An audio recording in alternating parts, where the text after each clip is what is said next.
मेरा नाम अमित है। मैं पढ़ाई में बहुत होशियार हूँ। मैं अमीर घराने से हूँ। दिखने में मैं बहुत ही सुंदर हूँ।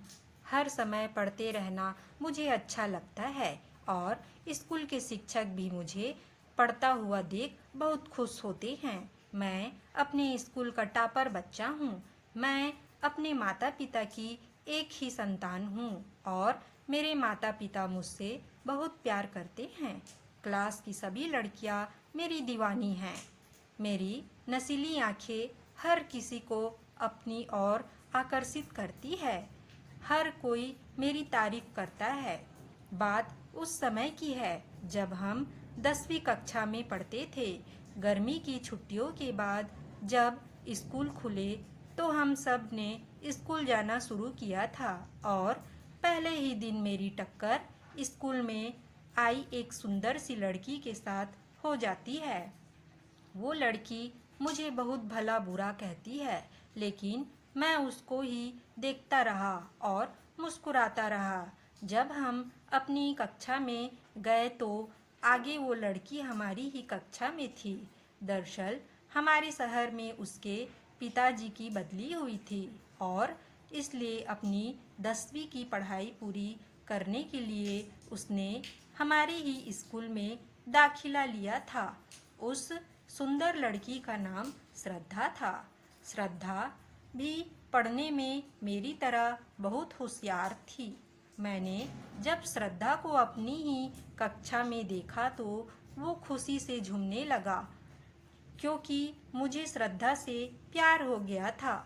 श्रद्धा इतनी खूबसूरत थी कि उसके लंबे बाल, उसके बड़े बड़े वो बड़ी बड़ी नीली आंखें और उसकी वो मुस्कान हर किसी को अपना दीवाना बना रही थी। श्रद्धा को देखकर कोई भी उसका दीवाना हो जाए, इतनी मनमोहक थी वो। ऐसा लगता था जैसे कोई अप्सरा जमीन पर उतर आई हो। अब श्रद्धा में एक ही कमी थी, वह बहुत ही घमंडी और नकचढ़ी लड़की थी। क्लास में मेरा ध्यान हमेशा श्रद्धा पर ही रहता था और छुट्टी के समय भी गेट पर श्रद्धा का इंतजार करते रहता था। श्रद्धा को इस बात की भनक भी नहीं थी कि मैं उसे पसंद करता हूँ।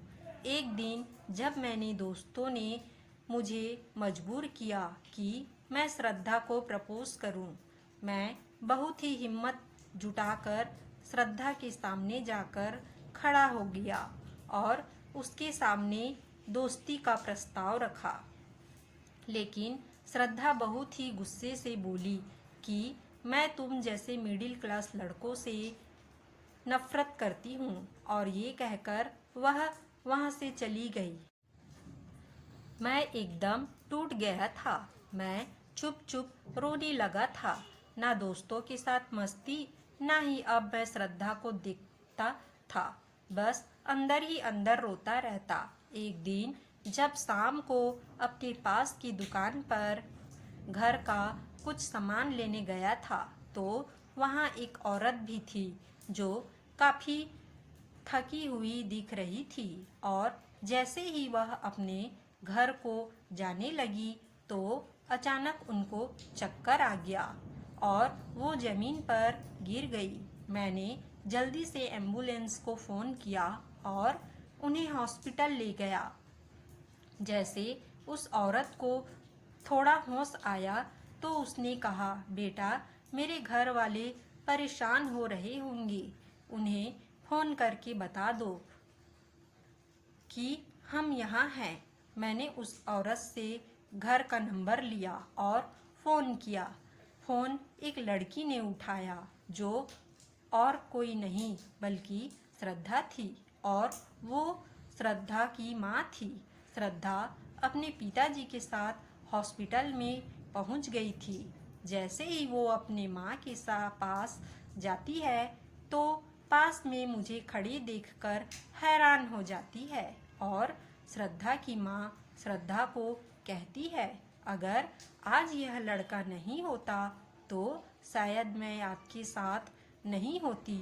माँ की यह बात सुनकर श्रद्धा रो पड़ती है। मैं श्रद्धा के माता पिता को प्रणाम करके घर वापस आ जाता हूँ। दूसरे दिन जब मैं स्कूल पहुँचता हूँ तो श्रद्धा गेट पर मेरा इंतजार कर रही होती है। मैं जैसे ही उसके पास पहुँचता हूँ वह मेरा हाथ पकड़कर अपने साथ स्कूल से बाहर ले जाती है और मुझसे माफ़ी मांगती है। अपनी उस दिन की गलती के लिए वह मुझसे माफ़ी मांगती है। आज श्रद्धा मुझे प्रपोज करती है और मैं हाँ कहकर उसे अपने गले लगा लेता हूँ और दोनों एक दूसरे का हाथ पकड़कर स्कूल जाते हैं। पढ़ाई खत्म होने के बाद गर्मी छुट्टी आ जाती है। श्रद्धा और मैं पार्क घूमने तो कभी मूवी देखने चले जाते थे। एक दिन श्रद्धा मुझे अपने घर पर बुलाती है। मैंने श्रद्धा से पूछा कि मम्मी पापा कहाँ हैं? श्रद्धा ने जवाब दिया कि मम्मी पापा मार्केट गए हैं। फिर श्रद्धा मेरा हाथ पकड़कर अपने बेडरूम में ले जाती है। मैं भी श्रद्धा के करीब आने के लिए तरस रहा था, लेकिन डरता था कि श्रद्धा कहीं गुस्सा ना हो जाए। अब जब श्रद्धा मेरे करीब आई तो मैं भी अपने आप को रोक नहीं पाया। फिर मेरा सब्र टूट रहा था। मेरा नागराज भी टावर का रूप ले रहा था। मैंने पीछे जाकर अपने टॉप के ऊपर से ही उसके वो को दबाने लगा। पहले तो वो चौंक गई, लेकिन मुझे पाकर शांत हो गई। अब मैंने उसकी वो को आहिस्ता आहिस्ता मसलना शुरू किया। अब उसे भी मज़ा आने लगा था। धीरे धीरे मैंने अपना एक हाथ उसकी गुफा के अंदर घुसा दिया और वो भी मेरे नागराज और पप्पू के साथ खेले जा रही थी। फिर हम दोनों खूब मज़े किए। हम दोनों कुछ टाइम इसी तरह लेटे रहे। थोड़ी देर बाद रिलैक्स हुए और फिर से घर आ गया। मेरी मम्मी मुझसे पूछने लगी कि बेटा आप कहाँ गए थे? मैंने मेरे मम्मी से कहा दिया कि मैं अपनी फ्रेंड के घर गया था। मेरी मम्मी को थोड़ा शक होने लगा था, क्योंकि मैं श्रद्धा से जब बातें करता था तो मेरी मम्मी जान चुकी थी। मम्मी ने मुझे श्रद्धा के साथ घूमते हुए भी देख लिया था।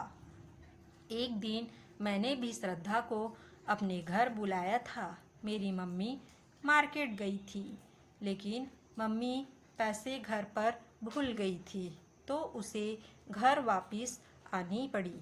मम्मी ने बेल बजाई तो मैं श्रद्धा को जल्दी से मैंने स्टोर रूम में छिपा दिया। मेरी मम्मी बोली, दरवाजे खोलने में इतनी लेट क्यों हुई?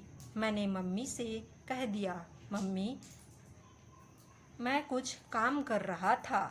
थोड़ी देर बाद स्टोर रूम से कुछ गिरने की आवाज़ आई। फिर मेरी चोरी पकड़ी गई। मम्मी ने श्रद्धा को बाहर लाया और हम दोनों को खूब डांटा और मेरी मम्मी ने यह बात श्रद्धा के पापा से भी कही। श्रद्धा के मम्मी पापा ने भी श्रद्धा को खूब डांटा। फिर मेरी मम्मी ज़बरदस्ती मुझे गांव ले गई। श्रद्धा प्रेग्नेंट हो गई थी। श्रद्धा के माता पिता ने बेबी को मिसकैरेज करने की बहुत कोशिश की, लेकिन मिस नहीं हो पाया। कुछ दिन बाद श्रद्धा ने एक बच्चे को जन्म दिया। अमित को यह बात अपने दोस्तों के थ्रू पता चल गया। अमित जैसे तैसे अपने गांव से भाग निकला और श्रद्धा के घर पहुंच गया। वहां श्रद्धा घर में अकेले बैठी हुई रो रही थी। जब श्रद्धा ने अमित को देखा तो वह अमित के गले लग गई। अमित ने श्रद्धा से पूछा कि हमारा बच्चा कहाँ है? तभी श्रद्धा ने बताया कि मम्मी पापा हमारे बच्चे को अनाथ आश्रम में छोड़ने गए हैं। तभी अमित श्रद्धा को वहाँ से लेकर पुलिस स्टेशन जाता है और वहाँ श्रद्धा से शादी करता है और FIR दर्ज कराता है और पुलिस टीम को ले जाकर अपने बच्चे को वहां से वापस लेता है। अमित अपने बच्चे और श्रद्धा को बहुत दूर ले जाता है और अपनी ज़िंदगी को अपने बीवी बच्चे के साथ खुशी से जीने लगता है। बाद में गुस्सा ठंडा होने के बाद अमित की मम्मी अमित और श्रद्धा को घर वापस बुला लेती है। आगे की ज़िंदगी हंसी खुशी से जीने लगते हैं। दोस्तों, भगवान तो प्रत्यक्ष रूप से धरती पे प्रकट नहीं हो सकते। वो अपने फरिश्ते भेजकर लोगों की परेशानी दूर कर देते हैं।